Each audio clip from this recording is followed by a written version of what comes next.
تقول عقيدتهم أن الثانية تعني لهم الكثير، حياة أو موت.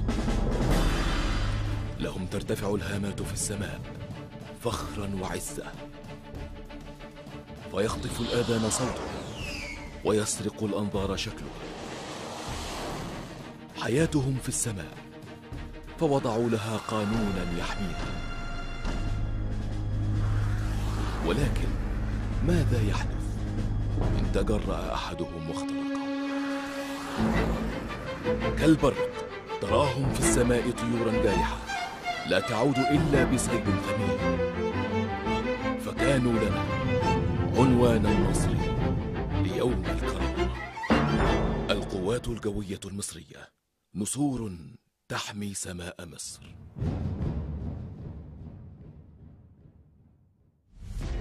إن القوات الجوية المصرية هي درع سماء الوطن الغالي، سجل لها التاريخ أنها رمز من رموز البسالة والفداء، وأثبتت للعالم خلال حرب 6 أكتوبر قدرتها على مجابهة أي عدو طامع بعزم رجالها الأوفياء وقوة الأداء والإرادة والتصميم على النصر، وأنها ستظل دوما العين الساهرة التي تحمي سماء الوطن سلما وحربا. ترجع نشأة القوات الجوية إلى يوم 2 نوفمبر عام 1932، يوم الإعلان الرسمي لإنشاء السلاح الجوي المصري، وقد تم هبوط 5 طائرات يقودها مصريون بمطار الماظة، حيث تم إنشاء أول مدرسة لتعلم الطيران، وكذا مدرسة ميكانيكا الطيران لإعداد الفنيين لصيانة الطائرات، لتكون النواة الأولى للقوات الجوية، ليستمر العمل وبذل الجهد لمواكبة دول العالم الحديث حتى تحقق الحلم، وأصبح لمصر قوات جوية يمكنها الدفاع عن مقدرات شعبها العظيم.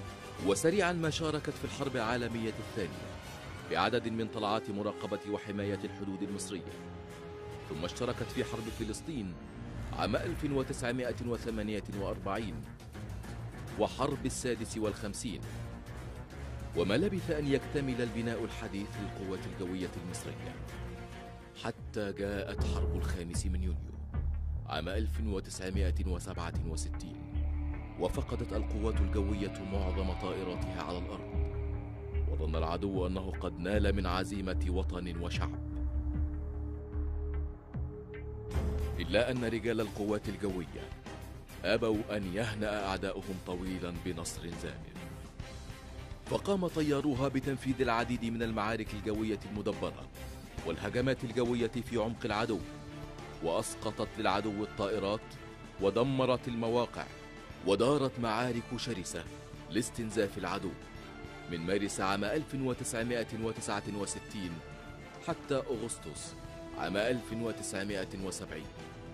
حرب مهدت إلى معركة النصر، معركة العزة والكرامة، حرب 6 أكتوبر 1973، وتقلع مقاتلاتها يوم 6 أكتوبر بكثافة عالية لتعبر قناة السويس إلى أهدافها المحددة.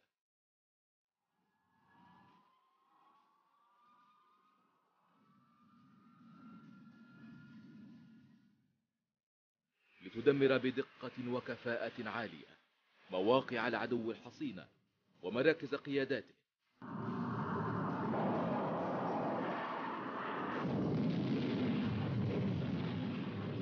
وتمهد لجنودنا البواسل عبور أكبر مانع في التاريخ،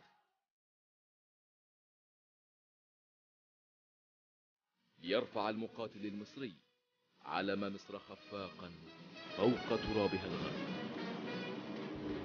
وتتوالى أعمال القتال، ويسجل التاريخ في يوم 14 أكتوبر عام 1973 أن القوات الجوية خاضت أعظم معاركها الجوية، معركة اشترك بها ما يزيد عن 150 طائرة من كلا الجانبين لزمن يناهز 50 دقيقة، وتنجح القوات الجوية في إسقاط 18 طائرة معادية، وتحقق أعظم نصر في تاريخها.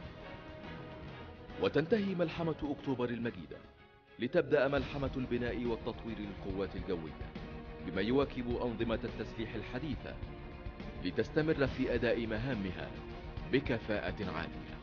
فقد اعتمدت على تنويع مصادر السلاح والحصول على أحدث ما وصلت إليه تكنولوجيا صناعة الطائرات المقاتلة بمختلف دول العالم.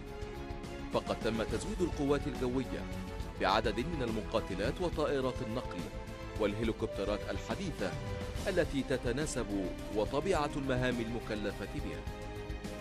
ونظرا للتطور الهائل الذي سعت إليه القوات الجوية، كان لابد من بناء وتطوير منظومة التدريب بالكلية الجوية ليتوافق مستوى طلبة الكلية من طيارين وجويين مع التقدم التكنولوجي للطائرات والأجهزة الحديثة.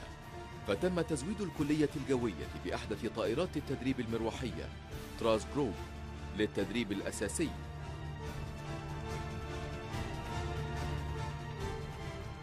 والطائرة K8 النفاثة للتدريب المتقدم، والمزودتان بأحدث الأجهزة الملاحية وأنظمة التسليح المتطورة لتدريب الطلبة.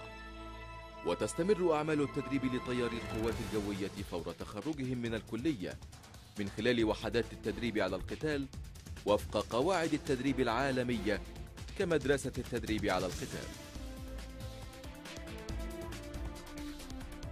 كما تشترك القوات الجوية في العديد من التدريبات المشتركة مع الدول الصديقة والشقيقة لصقل مهارة الطيار المصري، علاوة على مستويات التأهيل الخارجي بالعديد من دول العالم للطيارين والجويين والفنيين من الضباط وضباط الصف، الأمر الذي يمكنهم من التعامل مع الطائرات والمعدات بثقة وكفاءة فنية عالية. وتحرص القوات الجوية على تنفيذ البيانات العملية كل عام، ويعتبر البيان العملي هو أرقى مستويات التدريب القتالي، وتنفذ تلك البيانات نهارا وليلا في تعاون وثيق بين أسلحة الجو المختلفة وباستخدام الذخائر الحية لتثبت القوات الجوية أنها قادرة على تنفيذ جميع المهام العملياتية باحترافية في جميع الأوقات وتحت أي ظروف.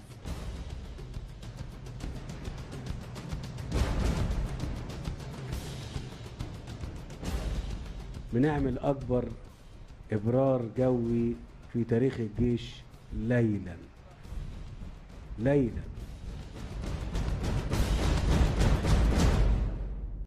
ولصقل المعرفة العسكرية والسياسية على المستويات المختلفة، ينضم المتميزون من الضباط إلى كلية القادة والأركان وأكاديمية ناصر العسكرية العليا. وفي مجال القيادة والسيطرة تمتلك القوات الجوية أرقى وأحدث مراكز القيادة والسيطرة، وتحرص دائما على تطويرها وتزويدها بأحدث أنظمة لتبادل المعلومات. وقد تم إدخال منظومة القيادة والسيطرة الآلية بالقوات الجوية التي يديرها رجال يمتلكون أعلى المهارات والدرجات العلمية في تشغيل وصيانة الحواسب الآلية للمحافظة على أقصى درجات الاستعداد القتالي، وللمحافظة على كفاءة معدات أسلحة الجو الحديثة والمتعددة بما فيها من أجهزة وتقنية حديثة. تمتلك القوات الجوية منظومة للتأمين الفني الشامل تضارع بإمكانياتها أرقى دول العالم. فمن داخل ورش الطائرات ومعامل الاختبار الحديثة يتم إجراء أدق عمليات الصيانة، والتي تصل لمستوى العمرات الكاملة والتحديث للطائرات ومعدات التسليح بأيدي فنيين ومهندسين مصريين شهد لهم العدو قبل الصديق بالمهارة والدقة في الأداء، مما يحقق وفرا لميزانية الدولة ويحافظ على أعلى درجات استعداد قتالي لمعداتها.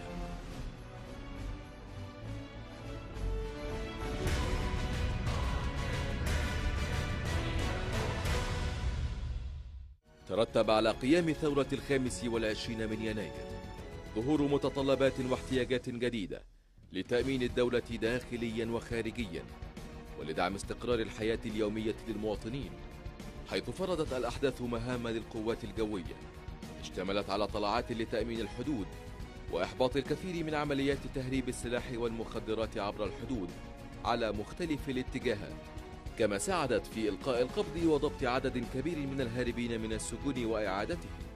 كما فرض الوضع الأمني الداخلي للدولة قيام القوات الجوية بنقل الأموال وأسئلة امتحانات الطلاب إلى المحافظات، وذلك لصعوبة تأمينها على الطرق البرية، وأيضا نقل القضاة لتأمين الانتخابات المختلفة. كما قامت طائرات الإسعاف الطائر بنقل المصابين من جميع أنحاء الجمهورية إلى المستشفيات لسرعة تلقي العلاج.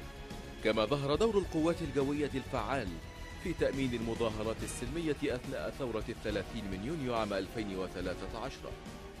وبعد ثورة 30 من يونيو ظهرت كثافة العمليات الإرهابية وخاصة في سيناء، وقد قامت القوات الجوية بدور رئيسي وحاسم في معاونة التشكيلات التعبوية للقضاء على الإرهاب في كافة ربوع مصر.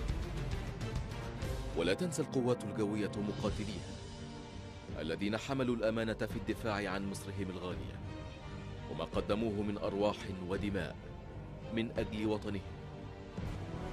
واستمرارا لمسيرة العطاء، فإن القوات الجوية ستظل العين الساهرة سلما وحربا لحماية سمائها وتوفير الأمن والأمان لأبناء الوطن الحبيب، وستبقى على عهدها مع شعب مصر بأن تبقى درعا لسمائها، حريصة على أن تثبت للعدو قبل الصديق أن لمصر رجالا صدقوا ما عاهدوا الله عليه، سلاحهم الإيمان والعلم والعمل، قادرين على حماية الغد المشرق، محافظين على شعارهم دائما: إلى العلا في سبيل المجد.